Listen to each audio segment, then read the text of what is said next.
Oke, ini tadi juga sudah disampaikan, di awal ya, bahwa alhamdulillah ini saya apresiasi betul ya, bahwa panitia memilih topik ini karena terkait dengan Hari Tanpa Tembakau yang akan, hadir minggu depan ya, hari Selasa 31 Mei. Ini, WHO sudah mencanangkan ini, tapi sebenarnya yang harapannya dari WHO adalah apa? Bukan hanya satu hari itu saja ya, tetapi every day itu tanpa tembakau, harapannya begitu ya. Jadi bukan hanya, 1 hari saja ya. Jadi ini penting sekali sebenarnya untuk benar-benar memahami, permasalahan, rokok ini yang luar biasa sampai dengan saat ini menjadi masalah, public health yang sangat besar ya, sampai dengan saat ini. Oke. Nah, tadi setelah mendengarkan paparan dari pemateri sebelumnya yang luar biasa ya, sudah bahas mengenai masalah klinis. Nah, sebenarnya pertanyaannya kan ini tadi ya, sebagai, klinisi, praktisi di lapangan, dokter umum atau mungkin, tenaga kesehatan lainnya, bagaimana kita bisa membantu, pasien untuk berhenti merokok secara efektif ya. Dan ini saya, di sini sebagai, praktisi di layanan primer, nanti diskusi saya ini mungkin agak lebih, dari perspektif yang lebih, komprehensif, lebih menyeluruh ya. Walaupun saya tahu kita ada keterbatasan waktu yang luar biasa ya, ini hanya sedikit. Nah, cuman saya ambil agak nego sedikit ini kepada Dokter Yoga, mungkin kalau agak molor-molor dikit, mohon dimaklumi karena bahasan ini, apa namanya, ya saya ketiban sampur yang harus membahas macam-macam ini ya. Kalau yang pemateri sebelumnya kan mungkin ini ya, apa namanya, lebih spesifik. Nah, saya, apa, lebih lebih luas mestinya begitu ya. Oke, ya saya berusaha ringkas semaksimal mungkin ya, Dokter Yoga ya. Oke, nah, Iya, Dok. ini ada 2 hal penting yang perlu dikuasai oleh tenaga kesehatan, tenaga medis di lapangan ya, ketika kita berupaya untuk membantu, pasien-pasien kita yang, apa, perokok aktif ya. Jadi yang jelas perlu betul dikuasai wawasan praktis tentang bahaya merokok. Kenapa? Nah, tadi, pemateri sebelumnya juga sudah membahas ini, banyak sekali ya. Saya senang ini, para, klinisi ya, para dokter spesialis di layanan sekunder juga punya apa, concern yang sangat besar mengenai masalah bahaya rokok ini ya, yang luar biasa. Bahkan saya dengar tadi ada kata-kata dolim gitu ya. Dokter Upi itu sampai mengatakan dolim ini kalau kalau sampai ibu dan anak ya terpapar ini ya. Nah, apa, dan ini memang perlu ditekankan hal seperti itu karena, apa, permasalahannya benar-benar kompleks ya. Kenapa ini perlu dikuasai betul wawasan praktis? Ini pertama jelas ini pengetahuan umum hal normatif ya yang memang harus dikuasai oleh tenaga medis, tenaga kesehatan. Yang kedua, ini kepentingan di lapangan. Berinteraksi dengan perokok aktif yang dalam notabene ya, tanda kutip super ngeyel. Saya mohon maaf ini kepada kalau ini ada perokok yang bergabung di sini ya, tapi ini memang ini apa namanya, pengalaman betul di lapangan. Namanya perokok aktif itu asli super ngeyel ya. Sehingga kita tenaga kesehatan itu perlu, apa, menjadi resourceful, banyak akal dalam melayani berbagai debat perokok untuk menjustifikasi perilakunya. Ini luar biasa, macam-macam ininya, perokok. Nah, makanya kalau kita punya wawasan praktis ini, setiap kali, mereka ngomong begini, ya kita bisa meng-counter begini. Kalau ini kita meng-counter begini. Jadi ibaratnya seperti itu, ya. Nah, kemudian dengan memahami sikon dan fakta yang cukup memprihatinkan yang tadi sudah dipaparkan luar biasa oleh para pemateri sebelumnya, ini juga akan, harapannya bisa meningkatkan ya, akan benar-benar meningkatkan niat motivasi para nakes ini untuk benar-benar membantu pasien perokok aktif untuk benar-benar berhenti merokok for life, for good ya, untuk selama-lamanya gitu. Dan yang kedua, jadi saya serangkum ini ya, Dokter Yoga ya. Yang pertama perlu wawasan praktis, yang kedua bagaimana kita, apa, menguasai keterampilan edukasi, konseling dan atau metode strategi berhenti merokok yang relevan ya. Secara umum seperti itu sebenarnya kalau kita kita, apa namanya, summary-kan ya, kita ringkaskan. Nah, ini special request ya kepada perokok aktif yang mungkin, apa namanya, bergabung di sini ya, khusus yang perokok aktif ya.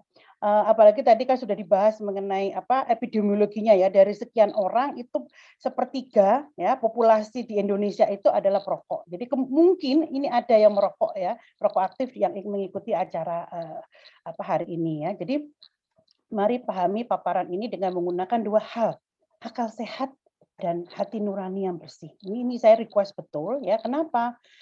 Kalau kita benar-benar menggunakan akal sehat kita dan hati nurani yang bersih, kita bisa melihat kok bahwa ini sehingga bisa melihat masalah rokok ini dengan jernih.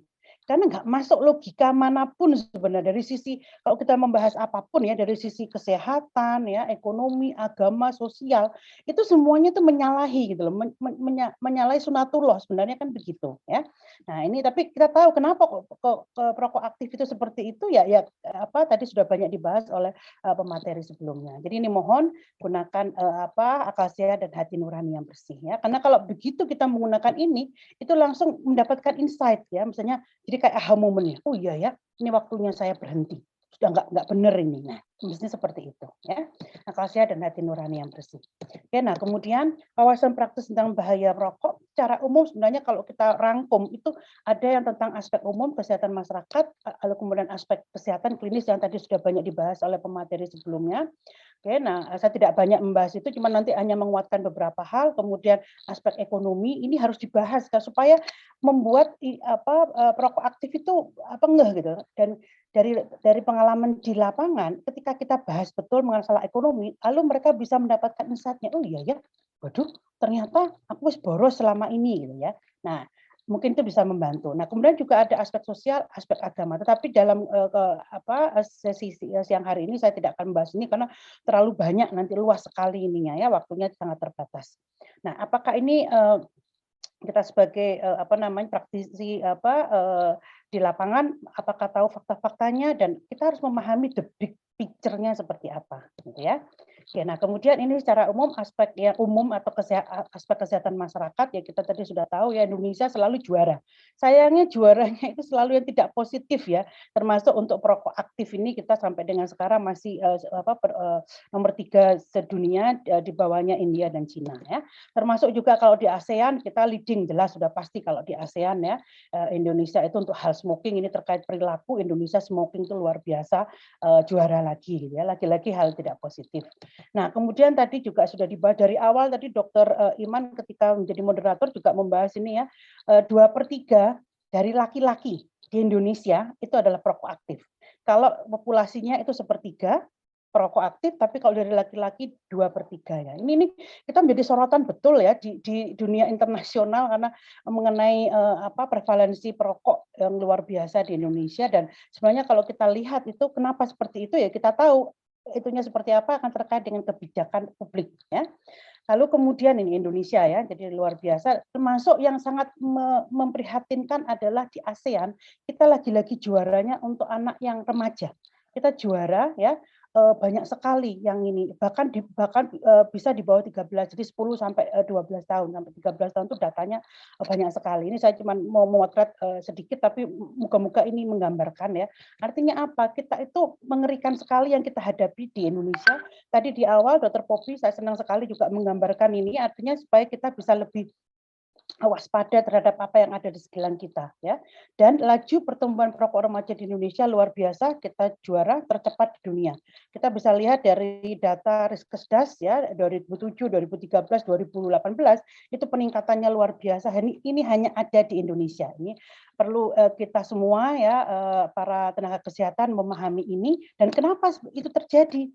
Nah, ini salah satu faktornya. Coba dilihat di sini. Ini difasilitasi oleh orang tuanya, bayangkan, difasilitasi. Nah, itu salah satu contohnya ya. Oke, nah kemudian kita juga pernah disorot di dunia internasional luar biasa disorotnya. Kita terkenal sebagai baby smoker country ya. Suatu ketika ada jurnalis dari luar negeri memotret ini di daerah Lampung kalau tidak salah ya, Pak, Sulawesi Selatan ya. Dan ternyata kaget sekali menemukan seperti ini ketika diwawancara mewawancarai orang tuanya, emang lebih mengherankan lagi orang tuanya dengan bangga menceritakan ini. Dan akhirnya Kementerian Kesehatan harus turun tangan menurunkan timnya untuk merehabilitasi ini sampai termasuk Kak Seto dan segala macam ya. Saya dapat cerita ini dari teman saya, sahabat saya Pak Fuad Baraja dari Komnas Penanggulangan Tembakau yang kami banyak bekerja sama, nanti juga dalam paparan ini juga saya tunjukkan berbagai hal yang banyak beliau sampaikan ya. Oke, nah kemudian sebenarnya kalau dilihat sederhana sekali sih, mungkin pernah dengar ya, mangkesi mangkedu, ya enggak? Jadi kalau ya ibaratnya ya mohon maaf ini ya, jadi kayak monyet ya, kan anak-anak kecil begitu ngeliat orang tuanya merokok ya pasti akan mengikuti ya. Nah, apalagi ini baru belajar berjalan 18 bulan loh ini. Ketika ditemukan ini baru berusia 18 bulan, toddler ya. Toddler itu baru merangkak berjalan ini merangkak gitu ya. Nah, Jadi ini benar-benar luar biasa. Alhamdulillah ini sudah terrehabilitasi. Nah, ceritanya begitu terakhir ya. Termasuk bahwa sebenarnya para pakar, para pejabat publik itu sebenarnya juga sudah tahu ya bahwa Indonesia ini dalam kondisi darurat luar biasa. Ya, konsumsi tembakau itu tidak sebanding dengan dana yang dikeluarkan oleh pemerintah ya. Nah, cuman masalahnya sering dibungkus ya, dibungkus dengan kita cukainya besar sekali dari ini. Nah, ini tolong dipahami betul bahwa kita ini sudah terbodohi ya. Jadi sudah ada pembodohan publik yang luar biasa. Ya, buat Anda yang masih membela rokok dengan dalih pendapatan ya, coba dipahami lagi ini mengerikan sekali. Ini bahkan di 2017 Pak Fuad Baraja yang tadi saya sebutkan tadi ya dari Komnas Penanggulangan Tembakau, ini teman saya sudah menyampaikan itu ya. Ini peningkatannya luar biasa. Ini hitung-hitungannya. Jadi kalau masih ada yang mengatakan ya, ini membantu pemerintah dan segala macam, termasuk waktu kapan lalu itu disebutkan membantu defisitnya BPJS gitu ya. Nah, coba kita lihat ya. Penerimaan cukai hasil tembakau 103 triliun, belanja rokok masyarakat 138 triliun, biaya rawat jalan dan inap 5,3 triliun, kehilangan produktivitas 235 triliun, total kerugian ekonomi 378,7 triliun. Defisitnya berapa? Silakan dihitung sendiri. Ya, jadi ini hasil penelitian ya dari peneliti di Litbangkes, dan ini dari tahun ke tahun ini meningkatnya luar biasa. Jadi kalau masih ada yang membela, coba kita lihat angkanya. Jangan sampai kita ikut mendukung ya hal-hal yang sebenarnya tadi kalau begitu masuk akal sehat dan hati nurani itu nggak bisa diterima ya. Nah, seperti itu. Oke, termasuk ini ya. Saya berusaha ini mungkin ya Dokter Yoga ya, karena banyak yang masih harus di cover. Nah, jadi mohon maaf kalau saya agak cepat membahasnya. Dan salah satu yang penting diketahui oleh para intelektual ini, saya anggap ini ini ya, para tenaga kesehatan, tenaga medis itu kaum intelektual yang harus memahami ini salah satu masalahnya kita tidak pernah meratifikasi ya yang sudah konsensus internasional ini ya, dan sampai dengan sekarang hanya sekitar beberapa negara termasuk Indonesia. Lalu apa?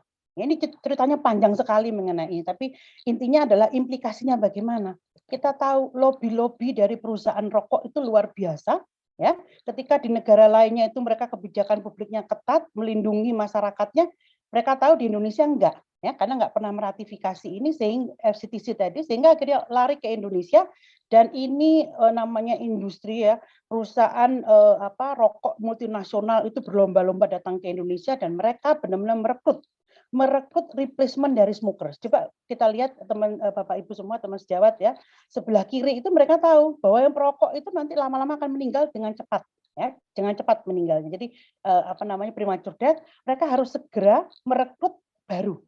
Dan inilah ya, kita korban ya, kita semua masyarakat ini korban dari perusahaan industri rokok yang luar biasa, yang sangat kaya sekali ya, seperti ini. Nah, makanya kita harus melek betul ini ya. Kalau pemerintah kita tidak benar-benar bisa melindungi kita, berarti kita yang harus melindungi kita sendiri dan masyarakat kita. Ya, intinya seperti itu. Ya, nah, fakta kesehatan tadi juga sudah banyak dibahas ya. Yang penting begini Bapak Ibu, ini bukan sekedar kebiasaan merokok, tapi ketagihan merokok ini kata kuncinya. Jadi jangan terkecoh, ini kan sudah kebiasaan, budaya segala macam. Enggak, kata kuncinya di ketagihan. Tadi sudah banyak dibahas oleh materi sebelumnya, termasuk tadi Dokter Warih ya. Jadi intinya kita harus bisa menjelaskan ini kepada perokok aktif yang ketika mereka minta dibantu untuk berhenti merokok, masalah ini ya kebahagiaan semu yang harus dituntaskan masalah ini. Okay? Nah, kemudian kenapa tidak mudah untuk berhenti merokok? Tadi Dokter Warih juga sudah menyampaikan ya. Ini ada rantai ikatan ya, rantai yang berisi 3 ikatan, ibaratnya begitu ya. Masalah biologis, psikologis, dan cultural adiksi ini, dan seringkali juga tidak tahu mereka kemana harus minta bantuan ini ya. Nah, sehingga ini yang sering terjadi, nggak tahu kemana, terus akhirnya tambah terus merokok makin adiksi, makin adiktif, dan seterusnya ya. Jadi lingkaran setan. Kemudian ini banyak sekali mulai muncul permasalahan yang terkait di masalah kesehatan di dalam tubuhnya ya. Nah, jadi seperti ini. Dan jadi tadi kenapa tidak mudah, multidimensional ini bahkan ada yang mengatakan sampai 4 di sini ya. Jadi biologis, fisiologis, adiksi termasuk efek withdrawal yang harus dibahas, pahamkan kepada pasien ketika kita membantu mereka berhenti merokok, termasuk juga ada masalah psikologi sosial, ada aspek perilaku lingkungan di sini. Dan yang perlu dipahami betul oleh para teman sejawat di sini adalah nikotin ini kita tahu permasalahan rokok yang membuatnya adiktif adalah nikotin. Nikotin ini adalah rajanya candu, bahkan melebihi heroin dan kokain. Ya, di Amerika ini sudah dipaparkan betul di dalam bungkus rokok sejak lama sekali, bahwa penelitian menunjukkan bahwa ini namanya nikotin itu ya, rokok rokok yang mengandung nikotin itu lebih sulit untuk ditanggulangi dibandingkan kecanduan heroin dan kokain. Nah, makanya Bapak Ibu bisa lihat ya, di sekitar kita banyak sekali tuh perokok di mana-mana. Begitu kita keluar dari ruangan ya, di keluar aja gitu ya, di tempat parkiran, waduh yang merokok ya, di restoran, waduh yang merokok banyak banget. Ya karena ini ya, ini yang perlu kita pahami betul, sehingga kita juga bagaimana caranya untuk membasmi istilahnya begitu ya, menanggulangi masalah ini ya. Dan akibatnya apa, perokok aktif itu saking tadi ininya ya, terkecoh ya oleh dampak nikotin ini, tadi sudah dibahas oleh Dr. Ware, akibatnya otak buntet, pikiran tidak bisa berpikir jernih, sampai akhirnya hanya tinggal penyesalan saja. Nah, ini salah satu contoh saja, banyak sekali contoh-contoh lainnya ya. Belum lama ini ya, Indro Warkop mengatakan kebodohan terbesar yang pernah saya lakukan dalam merokok, bukan dia yang jadi korban, istrinya yang menjadi perokok pasif ya, kena kanker paru. Dan itu banyak sekali cerita seperti ini ya, terlalu lama kalau harus dibahas. Termasuk begini, tadi sudah dibahas dari awal ya, Dr. Poppy saja membahas ini ya. Kalau melihat seperti ini, tidak cukupkah fakta ini untuk membuat perokok aktif berhenti merokok? Wong isinya itu benar-benar meracun semua ya, pembersih toilet ya, aspal, bahan untuk cat ya, segala macam itu, masa sih racun tikus juga termasuk. Masa sih kita mau mengkonsumsi itu kalau kita menggunakan akal sehat dan hati nurani ya. Ini juga nggak capek-capeknya Kementerian Kesehatan sudah membuat poster ini ya. Istrinya berbagai racun ada di rokok. Apakah tidak cukup informasi ini di mana akal sehat dan hati nurani para perokok? Nah, ini perlu kita sebagai angkat ya kepada perokok aktif untuk membuat mereka dapat insight-nya. Ternyata bisa jadi loh mereka selama ini tidak tahu. Itu yang sering kali terjadi. Masa iya sih gitu ya. Jadi mereka selama ini mengabaikan ya, termasuk bahwa ini ribuan nih ya dalam zat negatif dalam satu batang rokok ya. Lalu ini juga segala macam dalam tubuh kita tuh sangat berpotensi mengalami kerusakan dari ujung rambut sampai ujung kaki.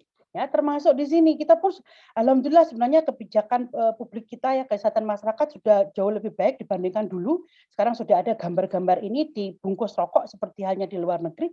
Tapi sayangnya ini tidak membuat para perokok kita ya untuk benar-benar bahwa ini akan mungkin terjadi pada mereka selalu mengatakan, oh itu kan orang lain bukan saya gitu ya. Termasuk seperti ini ya, ini kalau dia lakukan otopsi jelas perokok yang non perokok itu bersih paru-parunya, sedangkan kalau yang perokok aktif seperti itu. Nah, ini yang paling gampang sebenarnya, kalau kan nggak mungkin menunggu diotopsi ya. Ini biasa yang dilakukan oleh Pak Fuad Baraja, saya juga belajar dari beliau ya. Jadi biasanya sebelum menterapi pasien, kita ajak untuk melihat langsung ya dampak dari satu hirupan itu ya. Jadi disuruh menghisap ketika mau diterapi ya. Saya biasa menterapi dengan terapi sah seperti halnya Pak Fuad Baraja. Coba dihisap dulu, tahan, pakai sedotan, dihirupkan di tisu. Coba dilihat, ditahan kemudian dihirupkan. Satu sedotan aja menghasilkan itu. Padahal satu batang rokok itu menghasilkan sekitar 25 sedotan. Nah, artinya apa? Itu yang masuk di dalam tubuh kita itu baru satu batang. Berapa kali dalam sehari, berapa kalikan berapa minggu, berapa bulan, dan seterusnya. Sampai berapa tahun. Nah, ini yang perlu kita buat mereka itu ya melakukan reality check gitu loh. Seperti ini gitu loh. Dan itu biasanya lumayan men-trigger ya, istilahnya kayak terketok gitu loh ininya mereka ya, dapat insight-nya lah gitu ya. Termasuk ini tadi sudah dibahas ya. Yang jelas coba rokok membunuh penggunanya sampai setengah jumlah total. Setengahnya udah pasti akan terbunuh dengan rokok. Termasuk ini ya tadi pemateri sebelumnya juga sudah banyak membahas, tapi ini perlu kita lihat betul. Di dunia ini ada 8 pembunuh utama Sedangkan rokok terkait dengan 6 dari 8 pembunuh utama. Yang tidak itu cuma ini 2 ini, diare ya dan HIV. Sedangkan yang lainnya semua terkait dengan rokok. Artinya apa? Ini preventable ya, yang perlu kita lakukan, kita bantu untuk menumpas tadi ya. Dokter Upi mengatakan yang namanya faktor risiko itu harus dibasmi, ditumpas ibaratnya ya. Nah, ini jadi kata kuncinya adalah smoking is the leading cause of preventable premature deaths ya. Lalu potentially preventable death. Ini yang perlu kita tekankan betul. Termasuk kalau di Indonesia ya, ini pelayanan BPJS ya, ada namanya penyakit katastrofik. Ini tahun 2016 ini empat utama ya, penyakit yang sangat menguras keuangan BPJS sehingga membuat defisit luar biasa, dan jumlah kasus itu yang 4 tadi adalah sangat terkait dengan rokok. Nah, berarti kan mestinya kita juga mikir lah, ini perokok aktif merokok terus kemudian sakit berat dibiayai gratis oleh BPJS. Dan mestinya harus ada kebijakan yang terkait dengan itu ya. Selain itu apa? Selain yang sudah disebutkan sebelumnya, merokok juga menyebabkan penuaan dini gigi rusak. Sehingga mudah sekali loh melihat perokok aktif yang lama itu, ini hanya sekedar untuk membantu saja di lapangan ya. Ketika kita tunjukkan ini pada pasien, kadang-kadang mereka baru ngeh betul ya. Ini teman saya tadi Pak Fuad Baraja dari Komnas Penanggulangan Tembakau ya, sangat aktif advokasi ini dan juga menterapi perokok aktif. Ini merangkul tetangganya ini kakak dan adik. Itu adik, kemudian kakaknya. Pertanyaannya adalah manakah yang perokok aktif? Sebenarnya kita sudah tahu ya. Mana yang perokok aktif, Dokter Yoga? Yang mana? Yang adik ya, Dok? Iya, adiknya adalah perokok aktif. Langsung terlihat. Mohon maaf, Dok. Waktunya 5 menit lagi ya, Dok. Waduh, sebentar saya. Ya, ini terus kemudian ini juga ya, smoking ya, lalu juga kita lihat dari gigi. Oke. Termasuk ini apakah sudah pernah tahu kisah ini dari luar ya, ini untuk mempromosikan anti rokok seperti ini, termasuk kalau di Jogja itu Robi ya, kisah Robi ini dari Jogja, ini luar biasa, kisahnya banyak di medsos. Lalu kemudian tadi Dokter Upi juga sempat membahas kalau setiap kali kita ngomong paparan ya, rokok jangan lupa bukan hanya first hand smoke, tapi juga second hand smoke, third hand smoke. Ini yang seringkali tidak dipahami ya. Kalau first hand smoke kita tahu tadi contohnya langsung ke perokoknya, kemudian second hand smoke itu menjadi korban itu langsung dari ininya ya, asap rokoknya di sekitarnya. Tapi yang sering terabaikan adalah third hand smoke yang nempel di barang-barang sekitar kita, di gorden, di mobil, di baju, di semuanya, itu yang sering kali ini yang terjadi ya. Oke deh, jadi ini yang betul-betul harus kita pahami mengenai dampak second hand smoker ini. Apakah ini belum cukup ya untuk membuat termotivasi dan kemudian meracuni orang di sekitarnya, termasuk kemudian fakta ekonomi ya. Ini luar biasa kalau kita ajak hitung-hitungan ya, dari harga 15.000 saja ya, 12 bulan 5 tahun 27 juta terbakar dengan percuma. Perhitungan untuk seluruh masyarakat Indonesia luar biasa besarnya ya. Lalu penelitian terkait penurunan produktivitas kerja juga banyak sekali. Nah, ini kalau kita hitung betul ya di Indonesia saat ini, hari ini saja kita hitung 10.000 aja ya, hari ini ada 900 miliar itu ya per hari dibakar ya. Lalu dalam 1 tahun ada sekitar segitu triliun, 328,5 triliun. Nah, masalahnya apa? Jadi masalah adalah sekitar 60% orang miskin punya pengeluaran untuk beli rokok, tapi tidak bisa bayar BPJS yang murah sekali. Ya, nah itu yang sekali nggak masuk akal. Tapi siapa yang tambah kaya ini harus dipahami betul Bapak Ibu ya. Dari tahun ke tahun selalu ini yang paling kaya siapa? Hartono bersaudara yang punya pabrik jarum ya. Dari tahun ke tahun itu tadi 2011, kemudian 2017 masih juga Hartono bersaudara. Lalu juga ini baru tahun lalu nih 2021, siapa yang terkaya? Lagi-lagi Hartono bersaudara. Tapi pertanyaannya adalah apakah mereka merokok? Tidak. Mereka tidak pernah mau merokok. Apakah keluarganya merokok? Tidak. Kenapa? Karena keluarga besar mereka dilarang untuk merokok karena mereka tahu ya dampaknya seperti apa gitu loh. Nah, ini yang perlu dipahami betul. Jadi terus terang saya kalau melihat seperti ini saya nggak rela. Terus saya ya personal saya nggak rela yang ini yang pembuatnya itu makin kaya sedangkan yang menjadi miskin ya siapa yang tambah miskin? Kita lihat orang-orang yang sekitar kita seperti itu. Karena mereka bukan hanya miskin harta, tapi juga miskin informasi. Makanya perlu kita edukasi, konseling, support dengan baik. Ya, pedulikah kita? Tidakkah Anda kita semua keprihatin dengan kondisi tersebut? Ya, nah masuklah ini ke keterampilan edukasi, konseling dan atau metode strategi berhenti merokok yang relevan. Ya, saya akan coba cepat ini ya, Dokter Yoga. Nah tadi Dokter Gaga sudah membahas ini mengenai strategi WHO untuk melawan epidemi rokok global ya, empower. Nah, kita sebagai klinisi praktisi di lapangan ya, tenaga kesehatan, kita bisa berperan besar ya dalam strategi over help to quit tobacco use.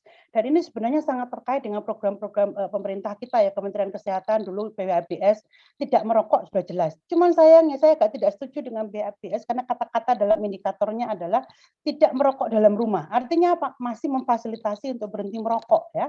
Nah, ini bentuk kegiatan. Kemudian Germas ya, tahun 2015 digencarkan mengenai Germas ini juga tidak merokok. Lalu ada PISPK, tadi Dr. Upi juga membahas mengenai PISPK ini ya. Jelas juga ada indikator tidak ada yang merokok ya. Nah, ini juga kemudian saya special message untuk teman-teman tenaga sejawat ya, tenaga kesehatan ya, teman sejawat, bahwa nanti ketika kita berusaha membantu ini perlu bersiap lahir batin supaya tidak terlalu kecewa, berputus asa. Kenapa? Tidak mudah untuk berhenti merokok. Kenapa? Ya, karena memang aspek multidimensi tadi berhadapan dengan perokok aktif yang super ngeyel dan juga terkait dengan masalah perilaku ya, behavior change yang dengan segala macam karakteristiknya. Ini perlu dipahami ya, bahwa namanya perubahan perilaku itu jelas tidak mudah, bukan suatu proses event yang langsung maksa deksaknya, tetapi merupakan proses.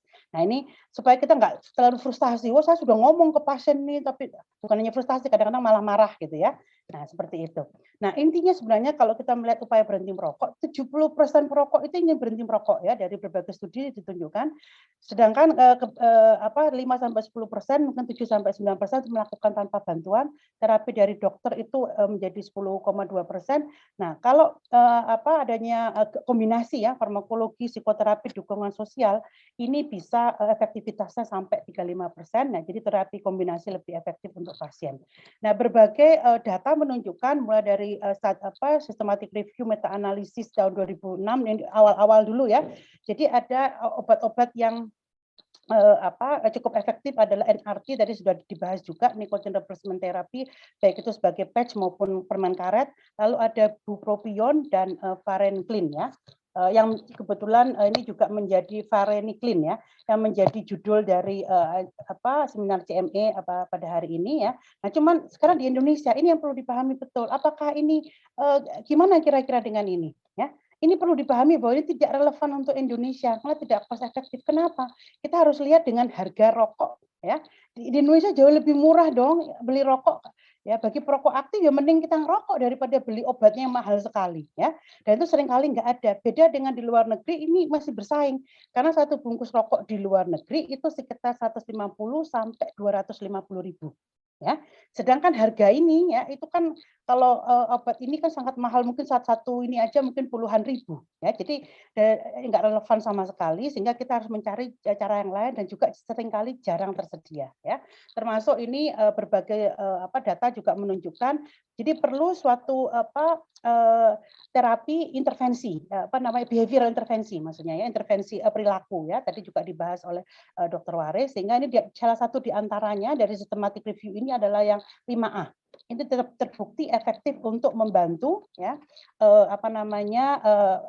perokok aktif untuk berhenti merokok. Ini kaitannya dengan support dan encouragement. Itu yang perlu dikuatkan ya. Termasuk ini juga jadi dari systematic review yang lain juga disebutkan bahwa yang penting itu intervensi behavior, baik itu secara individu maupun kombinasi dengan yang lainnya ya. Oke. Nah, kemudian ini jadi strong evidence ya untuk terkait dengan intervensi perilaku ini.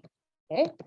Nah, jadi kita lihat sebenarnya di lapangan ya, itu di berbagai center di luar negeri itu yang paling efektif adalah datang ke suatu pusat kesehatan yang memang memberikan layanan ini, itu jauh lebih efektif ya.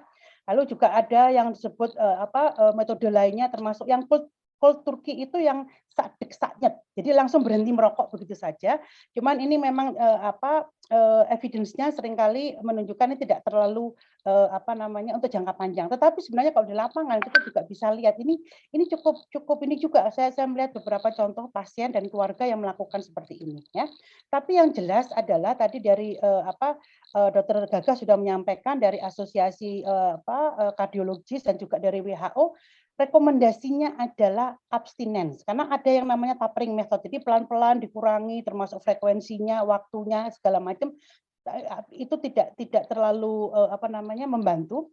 Yang jauh lebih bagus adalah abstinence. Kenapa? Karena sepanjang perokok aktif masih berhubungan dengan nikotin, itu tidak mudah untuk lepas. Tapi begitu lepas, ya, nah itu akan membantu sehingga nanti kita perlu berbagai teknik lainnya. Dan jangan lupa tadi juga dibahas oleh Dokter Poppy di depan ya, kalau sekedar switching aja itu Anda sedang membodohi diri Anda. Tadi Dokter Gaga juga membahas ini. Jadi jangan terus ini ke vape itu mungkin akan lebih mudah, enggak sama sekali ya. Saya ini think again kalau ini berpikir bahwa vape itu akan membantu, banyak sekali evidence-nya yang menunjukkan bahwa ini banyak sekali permasalahannya bahkan lebih kompleks ya. Jadi ini think again. Okay.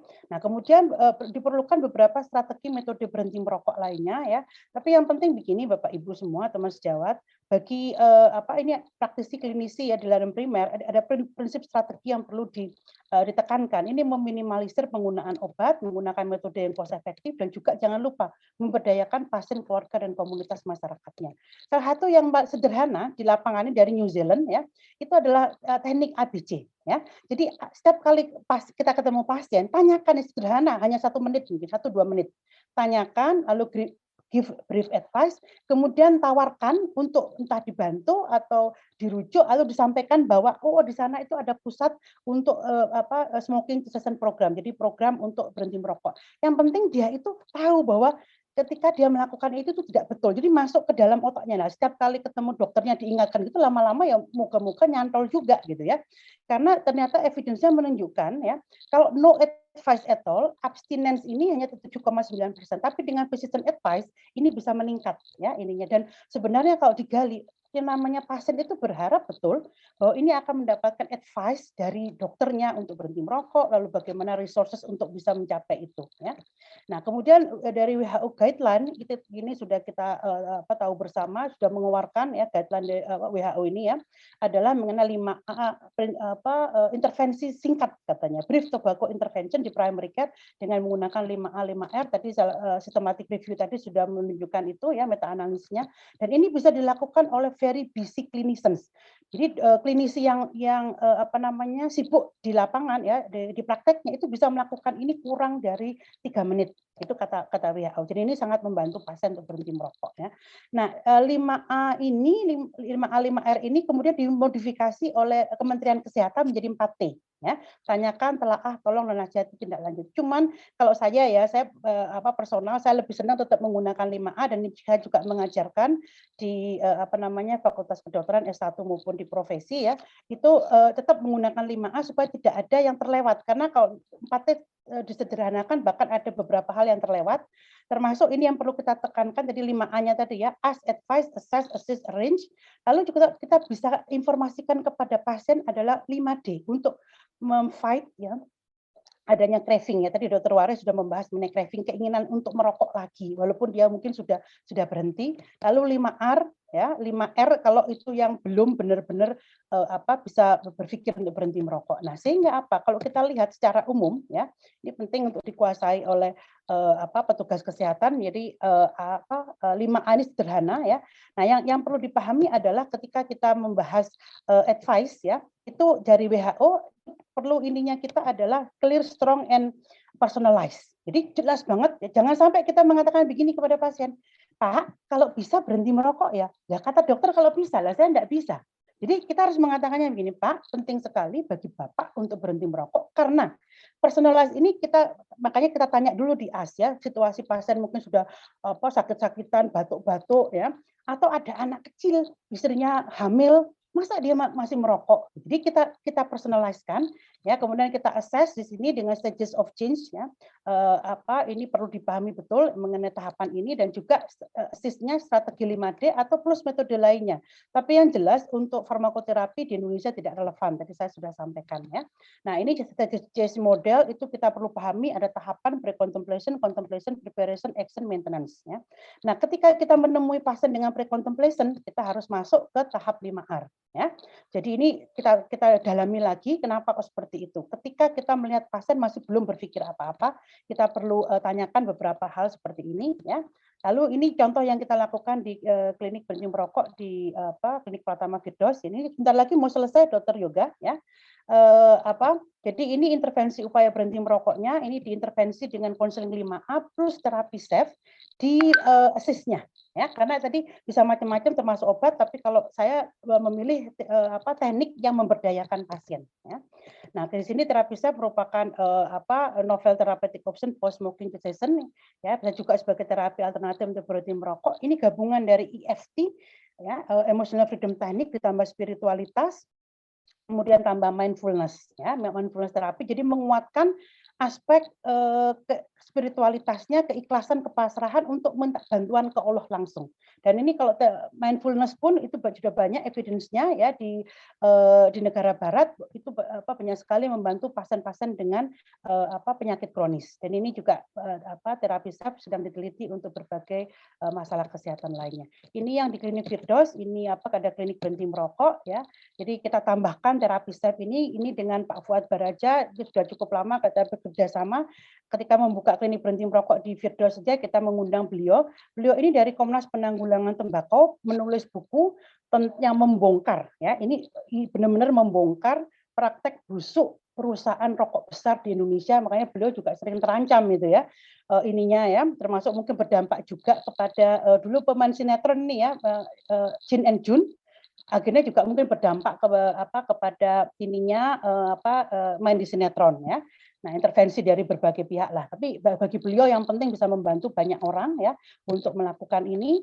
Jadi ini audionya bukan audio, maaf, videonya di YouTube banyak sekali. Bapak Ibu bisa mencari ini bagaimana tekniknya, dan kami biasa mengadakan acara itu, berbagai acara dengan mengundang beliau ya. Yang di ini kiri bawah itu dulu di PKU Muhammadiyah Bantul ya, dalam rangka milad rumah sakit tersebut, kemudian juga di Puskesmas Sewon Sedayu lupa ini, di Kulon Progo ini ya. Nah, ini ada tulisannya kecil ya. Jadi belum lama persis sebelum pandemi waktu itu, dan ini yang biasa kita lakukan di klinik Firdaus. Jadi tadi konseling 5A ditambah terapi SAFE ya, untuk bisa membantu pasien lepas dari nikotinnya tadi ya. Nah, sebenarnya kalau ditanya tadi gimana manfaatnya berhenti merokok dan itu sampai berapa lama bisa hilang gitu ya. Dari data menunjukkan bahwa ini memang perlu ini bertahap ya, bertahap dari beberapa jam, berapa minggu, berapa bulan untuk bisa mengeluarkan nikotinnya itu benar-benar bersih dari tubuh kita. Itu proses ya gradual. Itu dikatakan sampai 15 tahun untuk benar-benar bersih, sehingga resiko untuk kena serangan jantung itu sama dengan non perokok. Itu perlu waktu yang sekian lama. Apalagi kalau ngerokoknya diterus-teruskan, sudah kena sakit diabetes, hipertensi, sakit jantung, sakit stroke saya masih temukan banyak ya, sudah sakit stroke masih juga merokok. Nah, apalagi seperti itu sehingga akan lebih meningkatkan resikonya ya.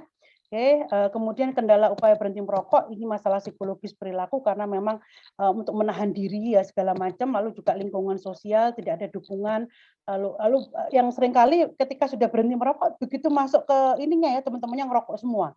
Tergantung ini willpower-nya juga gitu ya. Ada beberapa pasien yang sudah diterapi itu bilang, "Dok, saya walaupun teman saya merokok, saya tetap cuek aja, Dok. Saya teruskan tidak merokok." Atau sebaliknya, ada juga yang ini ya, ini terkait dengan gejala yang muncul bila seseorang berhenti merokok. Ini perlu kita pahamkan, kita edukasikan kepada pasien bahwa ini kemungkinan akan terjadi ya dalam beberapa waktu ketika pasien berhenti merokok. Karena jangan sampai yang terjadi karena kaget ya dengan ini, terus ini beberapa perokok itu datang ya ke klinik Firdaus. "Dok, saya sudah berhenti merokok ya, saya datang ke sini bukan masalah berhenti merokoknya, tapi setelah berhenti merokok saya nggak karu-karuan, Dok. Badan saya benar-benar kacau balau, nggak karu-karuan, saya sering sakit. Akhirnya teman-teman keluarga menyarankan saya untuk merokok lagi, Dok." Nah, karena dia ternyata berhenti merokoknya benar-benar berhenti sendiri gitu ya. Nah, sehingga selama ini nggak pernah dapat support, nggak pernah dapat informasi yang tepat. Saya bilang, "Pak, jangan pernah balik lagi," gitu ya. Nah, ini di akhir saya akan menyampaikan begini, Dokter Yoga, sebenarnya ya, berhenti merokok itu mudah. Sebenarnya, walaupun saya tadi sudah menyampaikan macam-macam. Pertanyaannya how ya, bagaimana cara berhenti merokok? Pertama, jelas harus punya niat yang kuat. Tapi kapan niat yang kuat itu muncul? ya itu perlu ada motivasi yang kuat. Motivasi yang kuat tuh munculnya kapan? Ketika dia mendapatkan informasi yang tepat. Lalu kapan informasi yang tepat itu didapatkan ya ketika kita bisa memberikan edukasi yang adekuat. Bahkan saya menyebutnya provokatif. Ya, jadi dari sisi kesehatan, ekonomi, agama, sosial. Maaf ini saya sebutkan provokatif karena saya terpaksa kadang-kadang harus menyampaikan ini. Bapak seberapa cinta sih, seberapa sayang sih terhadap keluarganya? Oh saya sangat sayang, saya ini dari skala 0 sampai 10, 10 Dok. Maaf ya Pak, maaf sekali. Kalau menurut saya Bapak tidak benar-benar seperti itu. Buktinya apa? Bapak masih melakukan itu, masih meracuni anak dan istri Bapak yang sedang hamil. Jadi saya memang harus menyampaikan seperti itu supaya men-trigger ya insight-nya. Dan ini juga apa? Perlu diproses dengan akal sehat dan hati nurani yang bersih. Dan itu semua memang perlu support dan encouragement dari tenaga kesehatan. Ya. Dan akhirnya ketika kemudian kita sudah melakukan banyak hal, ya saya biasanya terakhir saya menyampaikan ini kepada pasien perokok aktif. Saya bilang, Kak, ya Mas, ya pada akhirnya ya kalau dia masih ngeyel-ngeyel terus, kita sudah menyampaikan macam-macam, perokok aktif itu akan berhenti merokok juga kok. Oh ya Dok, iya. Ada 3 kondisinya Pak. Ya, pertama, mendapatkan hidayah dari Allah Subhanahu Wa Taala, insaf dan berhenti merokok ketika masih sehat. Yang kedua, berhenti merokok ketika sakit parah. Tadi pemateri sebelumnya juga sudah menyampaikan seringkali perokok itu baru berhenti merokok kalau sudah sakit macam-macam. Terus kalau cuma sakit batuk-batuk biasanya batuk-batuk seawal kebanyakan enggak ya. Atau mungkin sekedar diabetes awal, hipertensi awal enggak. Tapi kalau mulai serangan jantung atau stroke yang memang fatal baru berhenti merokok ya. Yang terakhir terhenti saat wassalam. Akhirnya berhenti juga kok. Saya akan bertanya kepada perokok itu, saya bilang, Pak, jadi Bapak mau milih yang mana? Karena pada akhirnya hidup adalah pilihan kok Pak. Jadi monggo yang mana? Nomor 1, ini istri keluarga Bapak pasti akan bahagia sekali. Yang kedua, berhenti ketika sakit parah atau berhenti ketika wassalam. Monggo silakan dipilih. Ya. Nah, begitu Dokter Yoga, akhir dari paparan saya berusaha secepat mungkin ya supaya nggak belandang gitu ya. Intinya seperti itu. Jika ada kekurangan mohon maaf. Wassalamualaikum warahmatullahi wabarakatuh. Waalaikumsalam warahmatullahi wabarakatuh. Ya, terima kasih Dokter Ica, luar biasa. Cepat, singkat, padat. Jadi harapannya semoga peserta CME pada siang hari ini yang awalnya ngantuk-ngantuk jadi melek lagi Dok ya dengan apa yang disampaikan jenengan, karena memang ini gongnya, karena kita selalu bertanya dari awal tadi, kalau memang tahu efek rokok itu negatif, tapi bagaimana caranya untuk menyuruh orang-orang rokok aktif ini untuk berhenti dan bagaimana caranya? Itu sebenarnya pertanyaan utama dari seminar kali ini, saya rasa ya. Nah, ini sudah ada beberapa pertanyaan dari peserta. Mungkin saya coba untuk bacakan ya Dok ya. Ini dari Dr. Novian Palangkaraya. Izin bertanya Dok, banyak kasus orang ketika menderita sakit yang diakibatkan oleh efek rokok, mereka hanya berhenti sesaat. Setelah merasa pulih dari sakitnya, mereka mulai merokok kembali. Sebenarnya adakah cara yang paling efektif memaksa secara halus bagi para perokok untuk berhenti merokok? Atau kita hanya cukup memfasilitasi treatment yang hendak berhenti merokok saja? Oke, ini mungkin saya langsung jawab Dok. Ya, oke. Ya. Tadi sebenarnya semua sudah saya sampaikan tadi, cuman memang ini yang sering kali terjadi ya. Ini nggak perlu memaksa secara halus ya. Kalau perlu nggak perlu halus ini. Nah tadi saya sudah bilang ini memang orang yang tidak punya akal sehat dan maaf, jadi hati nuraninya juga kayaknya agak terganggu gitu karena dampak dari nikotin tuh loh. Jadi cara berpikirnya jadi bulet ya, jadi agak ngawur gitu. Karena kalau saya temukan juga ya orang-orang yang ketika disampaikan itu dia langsung mikir, oh iya benar ya. Tadi dokter yang mengatakan begini, nggak benar itu, oke saya berhenti. Saya menemukan kok banyak orang seperti itu. Atau kalau perlu ini ya, dilibatkan keluarganya, terutama pasangannya, istrinya. Nah kita ajak, kita dudukkan, ya. Terus coba, kalau kita bahas, saya biasanya begitu, saya bahas dari berbagai aspek ya, kesehatan sudah pasti yang pertama, kemudian dari ekonomi. Nah, saya akan ajak mereka berhitung betul. Ini terutama para istri ini ya, diajak untuk berhitung. Nah sekarang dari ini ada berapa yang bisa di-save ya, ter-save-kan itu tadi ya. Paling enggak ada berapa juta, berapa belas juta yang bisa ini dalam 1 bulan. Ya. Itu kan lumayan bisa untuk misalnya uang untuk beli susu, untuk beli popok anak, untuk beli buku untuk anak pendidikan ya, Lalu juga jangan lupa libatkan istrinya. Loh, Bu, kira-kira ya berapa gram emas yang bisa dikasih oleh bapak, oleh suami jenengan ya kalau nggak merokok, berapa gram emas, Bu, kira-kira. Nah, jadi begitu tuh langsung wajah istrinya langsung mulai mikir, oh iya ya selama ini kok aku nggak pernah dibelikan gelang emas ya, gitu ya. Lalu oh iya ya ternyata lah, mungkin bisa dapat istilahnya agak sedikit dorongan paksaan dari istrinya. Karena saya temukan ya, banyak sekali yang ketika istrinya itu berperan betul, ya itu benar-benar bisa memaksa suaminya. Notabene orang yang dikasihi, masa sih nggak mau berkorban untuk orang tercinta gitu ya. Karena saya juga pernah dengar langsung ini dari seorang dosen UMY ya, lalu pernah cerita begini, dok, saya tuh berhenti aja merokok. Dulu saya perokok berat, loh gimana caranya? Iya dok, terpaksa harus berhenti 20 tahun yang lalu. Gimana dok? Gimana Pak? Ininya bukan dokter beliau ya, dosen di fakultas yang lainnya. Gampang dok. Waktu sebenarnya saya juga mangkel, tapi ya akhirnya bisa melakukan. Jadi ternyata apa? Istrinya sangat strict. Ketika nikah awal, kemudian istrinya hamil, istrinya juga dosen di UMY ya. Lalu menerapkan begini, nggak boleh masuk rumah selama masih merokok. Jadi ibaratnya saya itu sebagai second class human ya, orang kelas 2 di rumah. Saya nggak boleh masuk ke rumah kalau saya nggak berhenti merokok. Akhirnya karena istri hamil ya, jadi itu loh. Peran istri itu sangat luar biasa ya, ketika benar-benar tahu mengenai masalah ini dan akhirnya benar-benar nggak terpaksa harus berhenti merokok dan itu demi anak-anaknya yang dikandung. Sehingga akhirnya ya sudah saya berhenti aja dok 20 tahun yang lalu. Selesai masalah saya dengan rokok. Nah, jadi seperti itu kita hadirkan anggota keluarganya, kita ajak memahami seberapa sayang, seberapa cinta, seberapa ini. Ya, ini kebetulan saya ini di lapangan ya, saya biasanya membantu pasien berhenti merokok itu termasuk kadang-kadang dibantu suami saya yang dulunya perokok berat tapi kemudian melakukan cold turkey ya. Cold turkey itu tadi ya, saat-saatnya 1 tahun sebelum ketemu saya untungnya itu berhenti merokok gitu ya. Dengan melakukan itu resolusi tahun baru, Mas. Sampai dengan sekarang beliau kalau ini merokok ya, bau asap rokok itu sangat pusing. Dan beliau banyak membantu juga ya karena beliau adalah terapis self juga. Beliau agak malah lebih provokatif kalau beliau kepada para bapak-bapak ya.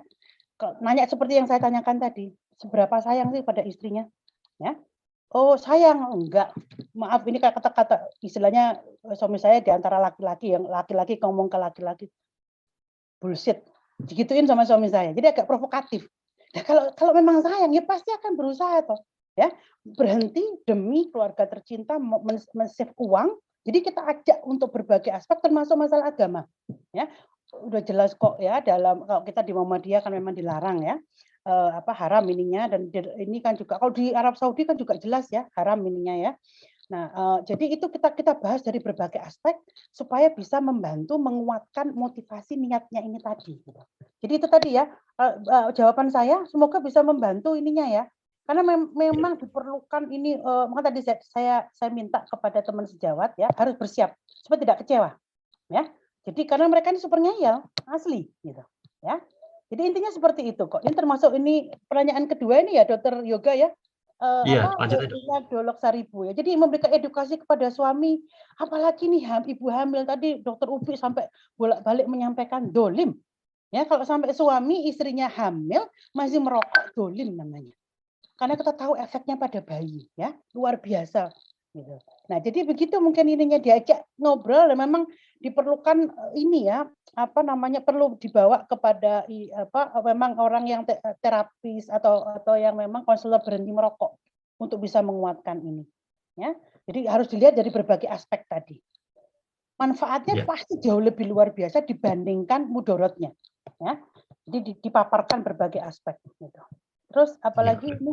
Nah, ini dok, kalau pertanyaan dari Dokter Rizky, dokter umum di Rumah Sakit Paru Respira, nah ini setiap harinya ketemu dengan pasien paru, dok. Tentu akan ketemu dengan pasien-pasien perokok. Gitu. Nah, cuma pertanyaannya mungkin sudah dijawab tadi, tapi ada pertanyaan kedua kaitannya dengan tadi dokter menyebutkan penggunaan farmakoterapi tidak relevan di Indonesia. Apakah sebabnya dok? Bagaimana efektivitas penggunaan farmakoterapi dalam upaya berhenti merokok? Tadi ada saya tempat nggak ya tadi ya Dokter Yoga ya. Jadi sebenarnya kalau efektivitasnya terbukti ya, terbukti. Cuman masalahnya nggak relevan. Kosnya. Harganya itu loh. Ini Bapak Ibu perlu tahu harga rokok di Indonesia ini sangat murah sekali, murah. Bahkan beli eceran ya.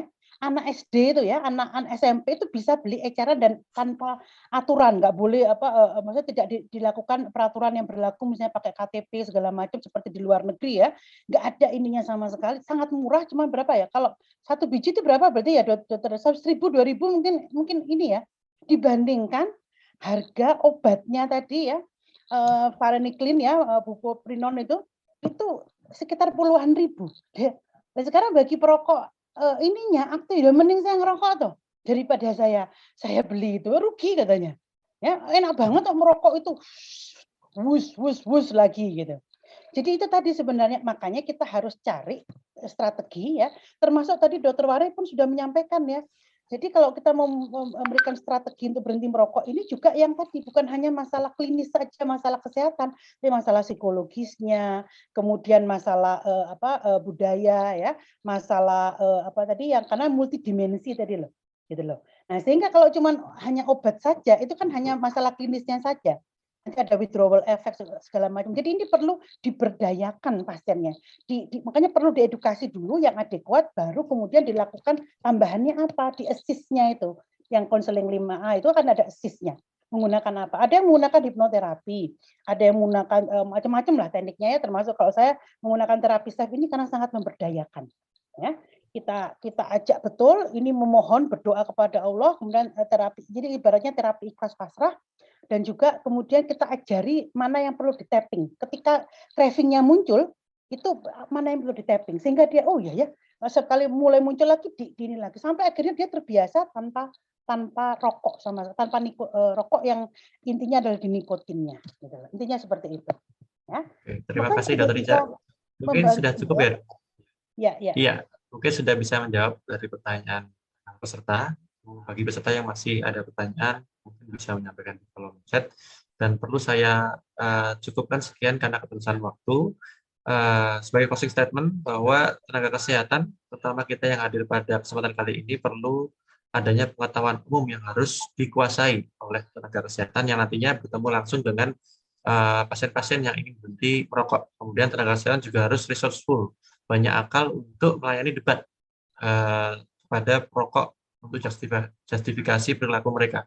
Dan yang ketiga, dengan memahami situasi kondisi dan fakta yang ada, itu cukup untuk memperkuat niat kita sebagai tenaga kesehatan untuk berperan aktif dalam membantu para perokok aktif untuk berhenti atau smoking cessation. Semoga materi yang disampaikan oleh Dr.